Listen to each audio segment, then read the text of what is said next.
Образовни програми кои се недоволно спроведени, недостиг на основни терапии и здравствени услуги, недоволна грижа од државата за полесно интегрирање во општеството.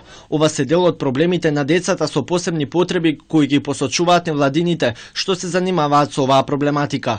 Освен немањето системски решенија за нивно воспитување и згрижување од мала возраст, проблемите на лицата со посебни потреби продолжуваат и по 26-та година, кога им прекинува правото на користење паричен надомест од државата. За тие деца,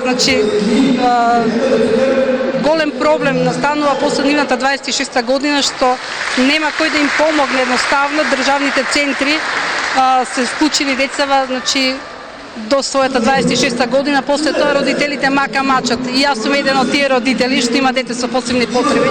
По останувањето без парична помош, лицата со посебни потреби најчесто остануваат без работа и се финансиски товар на семејствата. Наместо државата да се погрижи до 26-та година лицата да бидат целосно функционални за работа, праксата покажува дека тие се исклучоци. Последен таков пример представува проектот Македонија вработува, велат од Центарот за Даунов синдром.